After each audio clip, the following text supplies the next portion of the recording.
Oh, wow. Let's try that again.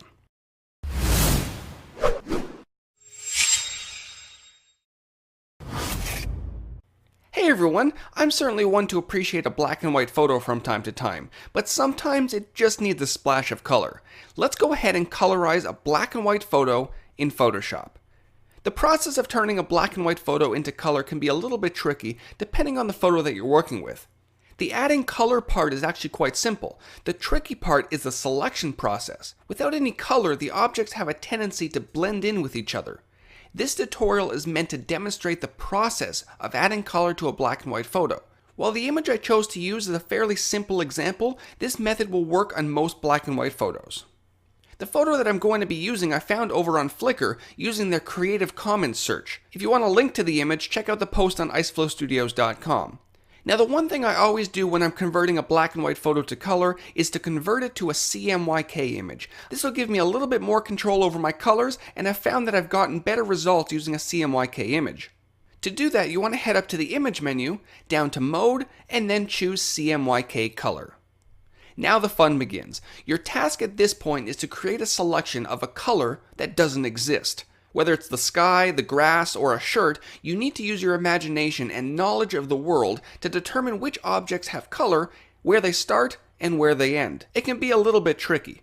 Photoshop includes a variety of selection methods that you can use during this step. For areas of a similar shade, the quick selection tool may work quite well. Otherwise, try out the lasso tools or the pen tool. Those will help with the hard to get areas.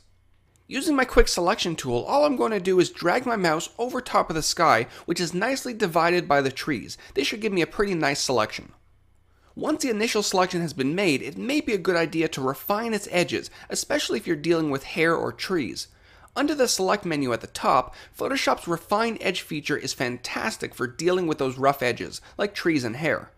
To see exactly what I'm dealing with, I'm going to select the black and white view mode, and then I'm going to turn on Smart Radius and crank my radius up to around 20 pixels. This will tell Photoshop to get in those little crevices that you really couldn't get in with standard selection tools.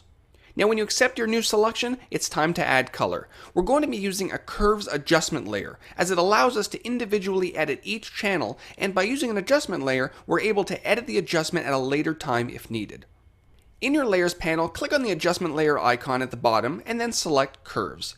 Because we had an active selection already, your Curves adjustment layer will automatically add a layer mask that reflects that selection.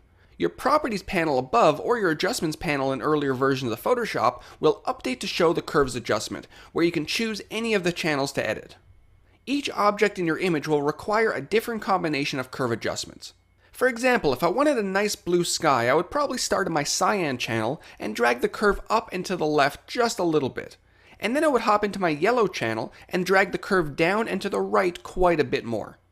And that would give me a nice blue sky. At this point, I'm not going to go through the process all over again. So what I did is I saved my selections as channels. So here we have the tree selection. What I'm going to do is, again, I'm going to add a curves adjustment layer. Now to get the green in the trees, I'm going to start on my cyan channel again, bring it up and to the left just a bit. I'm going to keep the magenta the same, and in the yellow, I'm going to go up and to the left a little bit. That'll give me some nice green trees.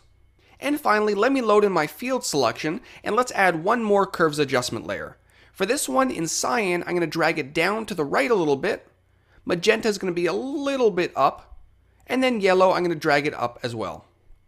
Once all the curve adjustments are in, you should have a nice looking result. But to really drive it home, what I like to do is I like to add a hue and saturation adjustment layer as well. Once this adjustment layer has been added, I'm going to crank the saturation to give some nice color to the image. And finally, adding another curves adjustment layer to the whole image should help sharpen up the final result. And that's the process of adding color to a black and white image. If you want to read this tutorial or check out other Photoshop tutorials, make sure to head on over to iceflowstudios.com. Take care.